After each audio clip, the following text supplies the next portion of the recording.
आज आपने एक प्रश्न पूछा कि सर 12वीं के बाद की तैयारी कैसे करें, उसका टाइम टेबल कैसे होना चाहिए। जब हम 12th कर लेते हैं तो हमारे जीवन में एक बहुत गोल्डन टाइम आता है। वो गोल्डन टाइम जो हमें बहुत ही मोटिवेट रखता है। हम ग्रेजुएशन में जाते हैं और इसी समय हम भारत की प्रशासनिक सेवा यानी इंडियन एडमिनिस्ट्रेटिव सर्विसेज के बारे में हम बात करना शुरू कर देते हैं। इंडियन एडमिनिस्ट्रेटिव सर्विसेज, भारत प्रशासनिक जो सेवा है हमारी भारतीय, वो हमें एक बदलाव, एक चेंज लाने की पावर देती है। जनरली 12th के बाद जो यूथ होते हैं उसमें से बहुत बड़ी संख्या आज की डेट में जो अवेयरनेस है उनके पास वो बहुत बड़ी है। और वो अवेयरनेस इतनी बड़ी है जहां पर वो बेसिकली इस तरफ मोटिवेट होते हैं कि वो अपनी कंट्री के लिए क्या कर सकते हैं, क्या बदलाव लेकर आ सकते हैं। वो अपनी कंट्री को एक अपॉर्चुनिटी के रूप में देखते हैं कि हमें सिर्फ पैकेज नहीं लेना है, हमें समाज में बहुत बड़े परिवर्तन भी लेकर आने हैं। तो निश्चित रूप से जब हमारे पास इतना बड़ा मोटिवेशन होता है, जब हमारे पास इतनी महत्वपूर्ण चीज़ें होती हैं, तो हमें तैयारी भी उसी हिसाब से करनी होगी। जब हम तैयारी करने जाते हैं तो सबसे बेस्ट टाइम हमारा आफ्टर 12th होता है। आफ्टर 12th की अगर हम बात करें तो निश्चित रूप से हमें अपना ओरिएंटेशन भी तय करना होता है। ग्रेजुएशन के साथ साथ अपनी यूपीएससी की पढ़ाई का टाइम टेबल भी हमें बनाना पड़ता है। और किस तरह से हम अपने इन 2 और 3 सालों का अगर हम तैयारी करना चाहें 21 साल होते होते किस तरह से हम अपने फंडामेंटल स्ट्रांग कर सकते हैं। तो दोस्तों आज मैं आपसे बात करने जा रहा हूं 12वीं के बाद 2 साल की तैयारी का टाइम टेबल क्या होगा। 1 साल आप रिजर्व के रख सकते हैं जहां पर आप अपने आप को इन्वॉल्व करते हुए अपने आप को बहुत तराशते हुए अपनी गलतियों को दूर करते हुए आप तैयारी के अगले स्तर पर पहुंच सकते हैं। So let's start. हम शुरू करते हैं यहां पर। जब आप 12th कर चुके होते हैं, राइट, अगर जब हम 12th कर चुके होते हैं तो हमें एक ओरिएंटेशन की जरूरत पड़ती है। पर्पस ऑफ लाइफ क्या है, हमारा पर्पस ऑफ लाइफ। कई बार जब हम बात करते हैं यानी जीवन का उद्देश्य क्या है, तो पहले के समय में देखा जाता था कि स्टूडेंट जब ग्रेजुएट हो जाता था, जब ज्वाइंट फैमिलीज का एक चलन हुआ करता था, संयुक्त परिवार हुआ करते थे, बड़ी बड़ी फैमिली हुआ करती थी, कोई ऐसा बर्डन नहीं हुआ करता था कि आर्थिक रूप से आपको सक्षम होना है, आर्थिक रूप से आपको स्थापित होना है। तो उस समय ये चीज़ें उतना ज़्यादा मायने नहीं रखती थी। 12th के बाद आदमी को लगता था कि वो ज़िंदगी जी ले। बट धीरे धीरे 1991 के बाद से जैसे जैसे हमारी इकॉनमी ने ग्रो करना शुरू किया और 2000 के बाद से जब हमारे यहाँ कॉम्पिटेटिवनेस यानी प्रतियोगिता बहुत बढ़ने लगी, चाहे वो कॉलेज में एडमिशन लेना हो, चाहे जॉब पाना हो, चाहे वो अच्छे कॉलेजेस में अपनी सीट को बुक कराना हो, सभी जगह एक बहुत ज़बरदस्त कॉम्पिटिशन आने लगा। कंपटीशन और अपॉर्चुनिटी बढ़ी आई, पैकेजेस बहुत बड़े हुए, सुनहरे सपने आए।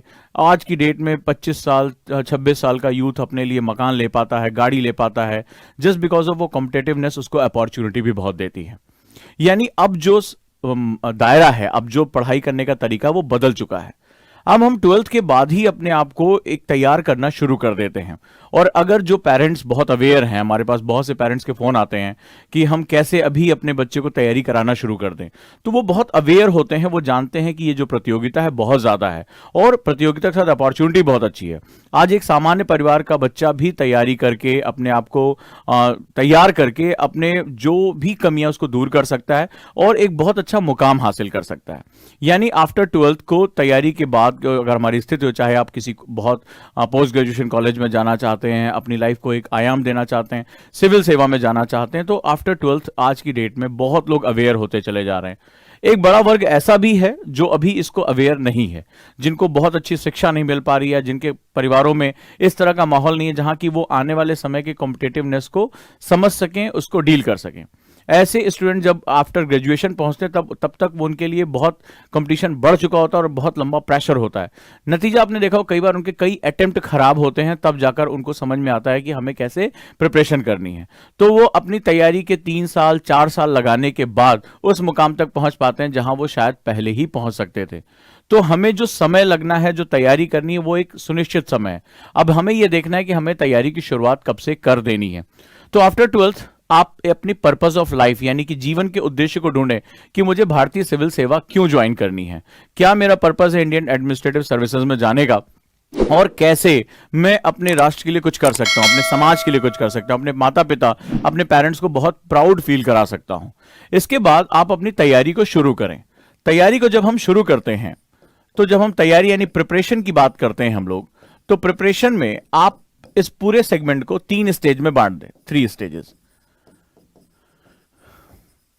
जिसमें फर्स्ट 2 स्टेजेस जो हैं उसको प्रिपरेटरी स्टेज कहते हैं, यानी प्रिपरेशन स्टेज हो गया, प्रिपरेशन स्टेज।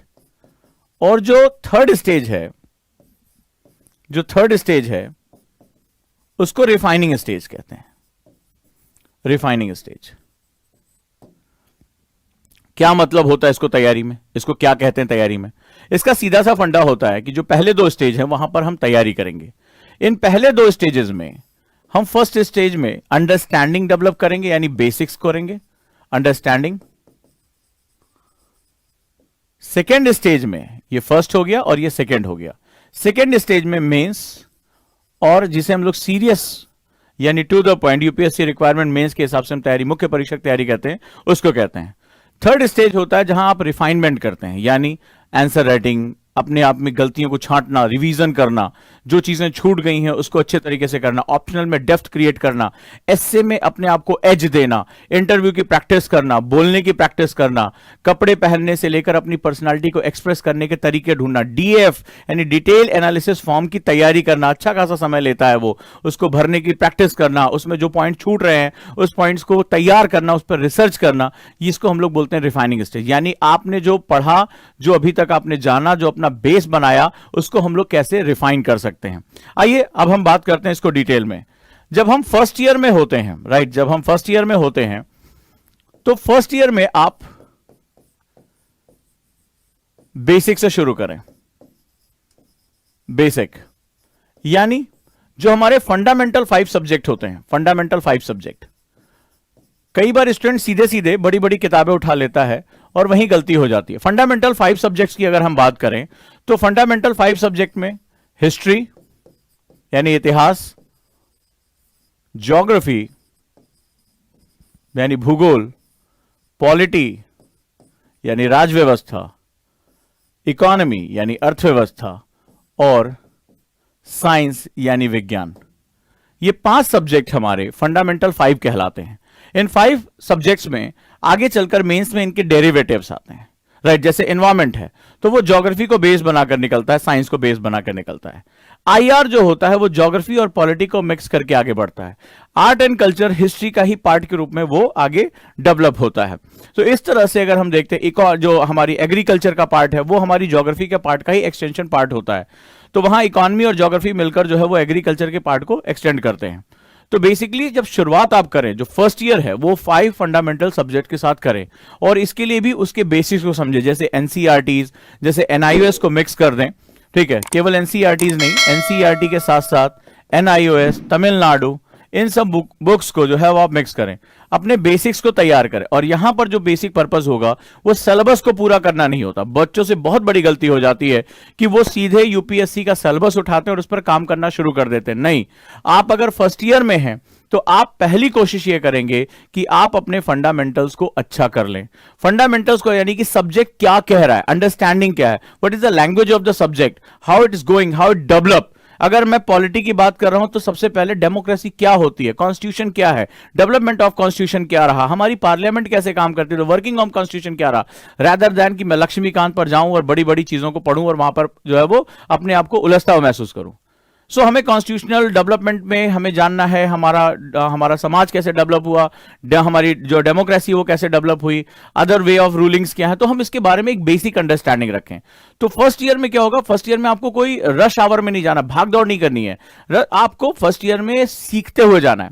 साथ ही साथ फर्स्ट ईयर में न्यूज़पेपर, राइट, आदत डालनी है, न्यूज़पेपर पढ़ना है। कोई बहुत नहीं है कि आपको उसके नोट्स बनाने हैं, उसको रटना है, नहीं, आपको न्यूज़पेपर पढ़ने की आदत, थोड़ा थोड़ा लिखने, डायरी लिखना, एक दो इजी क्वेश्चन लिखना, इनको आप 15 मिनट 20 मिनट में आपने कुछ एक दो क्वेश्चन, सिंपल से क्वेश्चन बनाए और उनको लिखना शुरू किया, मतलब जो आप सोच रहे हैं उसको आप लिख पा रहे हैं। और न्यूज़पेपर रेगुलर पढ़ने की आदत डालना, सिर्फ पढ़ लिया, लाइब्रेरी में जाकर कॉलेज की पढ़ लिया, कैंटीन में जाकर पढ़ लिया, बीच में कोई रिसेस है, टाइम मिल रहा है वहां जाकर पढ़ लिया, इसके लिए कोई स्पेसिफिक टाइम नहीं निकालना है।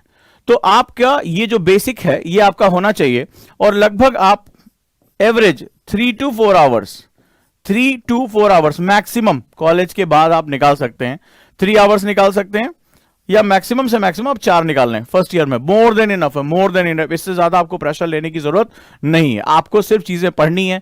1 घंटा आपने हिस्ट्री पढ़ ली, या 1 घंटा आपने ऑनलाइन क्लास कर ली, आप कॉलेज में भी गए, बीच में टाइम मिल गया, रिसेस मिल गया, आपने न्यूज़पेपर हल्के हल्के पढ़ लिया, आपको बस पता चला डेवलपमेंट क्या हो रहा है, अमेरिका के बारे में क्या कहा जा रहा है, इंडिया के बारे में क्या कहा जा रहा है, रशिया क्या कर रहा है, कोविड का क्या जो है, तो आपने हल्का हल्का सबके बारे में पढ़ लिया, आपको एक बेसिक जानकारी हो गई, तो आपके दिमाग में वो कंटिन्यूटी आ रही। अभी आपको कोई टास्क यानी कोई डिजायर नहीं है कि मुझे ये सिलेबस इतने दिन में पूरा करना है। सो ये रहा हमारा फर्स्ट स्टेज, और ये रहा हमारा टाइम कि आप इतना मैनेज कर लें। जब छुट्टियां हो रही है कॉलेज में, जब वीकेंड पे छुट्टियां मिल रही, उस समय आप जो लैग है, मान लीजिए किसी दिन आपने 2 घंटा पढ़ा, आप लगातार 2 ही घंटा पढ़ रहे हैं, तो आपको वीकेंड पे छुट्टियां मिल गई हैं, या कॉलेज में बहुत ढेर सारी छुट्टियां भी होती, आपने उसको वहां पर पूरा कर लिया। उस दिन आपने 4 घंटे 5 घंटे से ज्यादा पढ़ लिया किसी वीकेंड पे संडे को, और उसको सारा जो है वो मेकअप कर लिया। तो इस तरह से एक कॉन्टिन्यूटी बनी रहेगी। स्टूडेंट क्या सोचता है, कई बार ये मैंने प्रैक्टिकली देखा है कि अभी हम क्या करेंगे, हम फाइनल ईयर में पहुंचेंगे तब हम जो है तैयारी करना शुरू करेंगे। उसमें एक प्रॉब्लम ये आ जाती है कि आप, ठीक है, आपको अपना कॉलेज लाइफ एंजॉय करने का मौका मिलता है, आप पूरी लाइफ जीते हैं, बहुत अच्छी बात होती है, लेकिन ऐसा देखा गया है कि जब आपने 12th क्लास में अपनी लाइफ का एक पर्पस बनाया था, आप जोश में थे, 12वीं के बाद हमारी जो एनर्जी होती है बहुत हाई होती है। ये देखा गया कि कॉलेज की मस्ती में और तमाम तरह के ऑप्शंस और आते हैं, दोस्त कुछ और कर रहे हैं, कोई बिजनेस के बारे में सोच रहा है, तो हम कुछ कट ऑफ हो जाते हैं। एक बहुत बड़ा स्टूडेंट का चंक जो होता है वो तुरंत के तुरंत वापस सिविल सर्विसेज पर नहीं आ पाता, यानी 12th पे जो आपने पर्पस ऑफ लाइफ तय किया था वो आप हासिल नहीं कर पाते हैं, और आप बहुत लंबे समय बाद आपको याद आता है अरे मैंने तो भारतीय सिविल सेवा का जो है वो सोचा था कि मैं इंडियन एडमिनिस्ट्रेटिव सर्विसेज में जाऊंगा, आईएएस में जाऊंगा, आईपीएस बनूंगा। तो वो तब होता है जब आपका कोई साथी का, आपके क्लास में पढ़ने वाला कोई चुपचाप रहने वाला लड़का अचानक से एक दिन रिजल्ट आता है और देखा जाता है कि भाई उसका सिलेक्शन हो गया। उस दिन आपको अचानक से याद आता है अरे मैंने भी तो कसम खाई थी फर्स्ट ईयर में कि मुझे भी तो सिविल सर्विसेज को क्रैक करना है। फिर आप वहां से वापस आते हैं और वहां तैयारी शुरू करते हैं, बट तब तक आप जो है वो अपने बेसिक फंडामेंटल से कट ऑफ हो चुके होते हैं, जिसका खामियाजा ये भुगतना पड़ता है कि आपको ज्यादा टाइम लग जाता है। इस प्रक्रिया में टाइम आपको कम लगेगा। क्यों? अभी ये भी जान लो। अपनी 12th क्लास में आप अगर साइंस साइड से हैं तो साइंस पढ़कर आए होंगे, आप इकोनॉमिक्स से हैं तो आप इकोनॉमिक्स पढ़कर आए होंगे, आप अगर आर्ट से होंगे तो आप इनमें से कोई सब्जेक्ट पढ़कर आए होंगे, अभी ताजा ताजा आपके दिमाग में है, आपने एनआईएस पढ़ा होगा, एनसीईआरटीज पढ़ी होंगी, तो वो अभी आपको सिर्फ रिवीजन फॉर्म में लेकर जाना है, या आपको इस पर थोड़ा सा प्लस पॉइंट ऐड ऑन करना है, और वो कंटिन्यूटी में स्मूथली सेल कर जाएगा, और वो दोबारा सुनते सुनते आप कभी भी उसको भूलेंगे नहीं, और वो आपके दिमाग में सेटल हो जाएगा। लेकिन अगर आप इसको साल 2 साल छोड़ देते हैं और तब आप जाकर किसी चीज को उठाते हैं तो वहां से वो एक कट ऑफ हो जाता है और हमें एक नई शुरुआत करनी पड़ती है। ये एक बहुत छोटा सा फर्क होता है, लेकिन इस फर्क की कीमत बहुत बड़ी होती है। 1 या 2 अटेम्प्ट एक्स्ट्रा हमें देकर ये काम करना होता है। आगे बात करते हैं और सेकेंड ईयर के बारे में बात करेंगे। सेकेंड ईयर का जो टाइम होता है वो हम मेंस के चारों पेपर यानी जीएस के 4 पेपर 1, 2, 3, 4 इस पर लगाते हैं, क्योंकि अब हमें अपने बेसिक फंडामेंटल्स क्लियर हो चुके हैं, हम उसके बारे में जान चुके हैं। तो अब हम उन चारों पेपर्स के बारे में बात करेंगे। साथ ही साथ ये वो टाइम होता है जब अपने ऑप्शनल पर आप बहुत फोकस करना शुरू कर देते हैं। ऑप्शनल अब तक आप चूंकि जीएस पढ़ चुके होते तो आपको अंदाजा काफी कुछ हद तक लग जाता है। सबसे बड़ा बेनिफिट यही होता है जल्दी तैयारी करने का कि ऑप्शनल में आप गलतियां कम करते हैं। आपको क्या, बहुत बड़ी संख्या जिन बच्चों का क्वालिफिकेशन नहीं होता, जो क्वालिफाई नहीं कर पाते, वो ये होते हैं कि आपने किसी का सुनकर ऑप्शनल कर लिया, भाई उसने फलाने ने इस ऑप्शनल से किया है, आपका नेचर ही नहीं है ऑप्शनल में, और आपने उसको चुन लिया कि भाई उस फलाने टॉपर ने लिया तो हम भी ले लेंगे। तो ऐसी कंडीशन में क्या होता है कि वहां पर बहुत बड़ी गलतियां हो जाती हैं। यहां जब आप बेसिक जीएस पढ़ चुके होते हैं, आप सब्जेक्ट से गुजर चुके हो, तो आपको काफी हद तक अंदाजा हो जाता है कि मेरा ओरिएंटेशन ज्योग्राफी की तरफ है, मेरा ओरिएंटेशन साइंस की तरफ है, इकोनॉमिक्स की तरफ है, हिस्ट्री की तरफ है। तो आपको धीरे धीरे अपना ओरिएंटेशन पता चल जाता है और आपको ऑप्शनल चुनने में बहुत आसानी होती है। और ऑप्शनल जिसने सही चुन लिया और सही तरीके से तैयार कर लिया और 300+ मार्क्स जिसका टारगेट सेट हो गया, अगर वो ले आ पाया, तो दुनिया की कोई ताकत इसका सिलेक्शन होने से नहीं रोक पाती है। ये फाइनल लिस्ट में आता ही आता है, ये बहुत इंपॉर्टेंट बात है। लेकिन ज्यादातर बच्चे अपने पहले या दूसरे ऑप्शनल को जनरली जब देखा जाता है कि वो गलत चुन लेते हैं या गलत तरीके से प्रिपेयर करते हैं, जिसकी वजह से उनका सिलेक्शन नहीं होता है। इसके बाद ये हमारा सेकेंड ईयर का बेसिक पर्पज रहेगा। अब आ जाते हैं थर्ड ईयर, इसको रिफाइनमेंट ईयर कहते हैं। अब यहां पर आप तमाम तरह के सुधार करते हैं, जैसे आंसर राइटिंग। क्योंकि अब आप काफी कुछ पढ़ चुके हैं और आप बेसिक जानते हैं, आप शुरुआत से लिख रहे हैं, आप बेसिक फंडामेंटल जान रहे हैं कि आंसर ऐसे लिखा जाता है। आपने छोटे छोटे आंसर लिखे, थॉट्स डेवलप करने शुरू किए। लेकिन अब आप स्ट्रक्चरल राइटिंग करेंगे जो यूपीएससी को चाहिए, और आपके थॉट्स अब कलेक्ट हो चुके हैं। आपको हिस्ट्री के बारे में पता है, ज्योग्राफी के बारे में पता है, इन्वायरमेंट पता है, इकोनॉमी पता है, तो अब आप आराम से इसको डिलीवर कर सकते हैं। एस्से राइटिंग, बहुत ही महत्वपूर्ण होता है एस्से राइटिंग। आप इसको रिफाइन करेंगे, अपनी पर्सनालिटी पे काम करेंगे, यानी कि जो है आप पर्सनालिटी टेस्ट के लिए आप जाएंगे, और साथ ही साथ इसी ईयर आप टू द पॉइंट होकर प्री की प्रिपरेशन करेंगे। यानी एग्जाम से 6 महीने पहले आप प्री के लिए ढेर सारे ऑब्जेक्टिव क्वेश्चन लगाना। मान लीजिए आप 21 ईयर के हो रहे हैं, फाइनल ईयर में आते आते, और आप अच्छे से जो है वो तैयारी कर रहे हैं, आप अच्छे से क्वेश्चन लगा रहे हैं, अगर आप नहीं भी हो रहे हैं तो आपको एक ईयर एक्स्ट्रा मिल जाता है अपने आप को रिफाइन करने के लिए। तो आप फर्स्ट अटेम्प्ट में इजीली जो है वो क्या कर सकते हैं, आप क्रैक कर सकते हैं यूपीएससी। आप पीछे से 3-4 सालों में अगर आप करंट अफेयर्स में, आपको तब तक पता चल चुका होगा कि मेरी कमजोरी क्या, करंट अफेयर्स में आप कमजोर हैं, तो आप वहां पर अपना 1 साल जो, अब आपको टेंशन नहीं कि मुझे यार हिस्ट्री भी पढ़नी है, ज्योग्राफी पढ़नी नहीं, अब मुझे करंट अफेयर्स में अपना बेस बनाना है, किसी टीचर से हेल्प लेनी है, मदद करनी है हमें, और मुझे आंसर राइटिंग नहीं हो पा रही है, बहुत अच्छा नहीं लिख पा रहा हूं, तो आपने आंसर राइटिंग प्रोग्राम ज्वाइन किया, वहां टीचर को दिखाया कि सर आप मुझे बताएं, या एस्से में मुझे इंप्रूव करना है, बोलने में दिक्कत हो रही है, तो आपने ऐसी स्पीकिंग क्लासेस ज्वाइन कर ली, पर्सनालिटी डेवलपमेंट की क्लासेस ज्वाइन कर ली, जो आपकी पर्सनालिटी में निखार लेकर आ रहा है। आपको पता है कि मुझे पता है लेकिन डर के मारे बोल नहीं पाता हूं, हाथ पैर कांपने लगते हैं, तो ये सारी चीजें आप धीरे धीरे रिफाइन करना शुरू कर देते हैं अगर इस वे में तैयारी करते हैं। यानी यहां पर भी आप 4 आवर्स टू 5 आवर्स, और फाइनल ईयर में आते हुए 5 to 6 आवर अगर आप दे पाते हैं तो आपके लिए ये बहुत ही बेनिफिशियल होगा, और आप आसानी से बिना एक्सेसिव प्रेशर लिए, क्योंकि आपको पता होगा कि जब लोग तैयारी करने आते 12-12 घंटे 9-9 घंटे पढ़ना वो बड़ा मुश्किल हो जाता है, बॉडी को इतने लंबे समय तक स्ट्रेच करना, एक बंद कमरे में बैठना बहुत मुश्किल हो जाता है। लेकिन इस कंडीशन में आपने देखा 3 घंटे 4 घंटे लगा के भी आपने गेन करना शुरू किया थोड़ा थोड़ा। इसको बोलते हैं कंपाउंड इफेक्ट, यानी कि आप धीरे धीरे कंपाउंडिंग करते हैं, अपनी एनर्जी को इनपुट देते हैं, और एनर्जी को इनपुट देने के साथ साथ आप यहां पर काफी कुछ कर पाते हैं।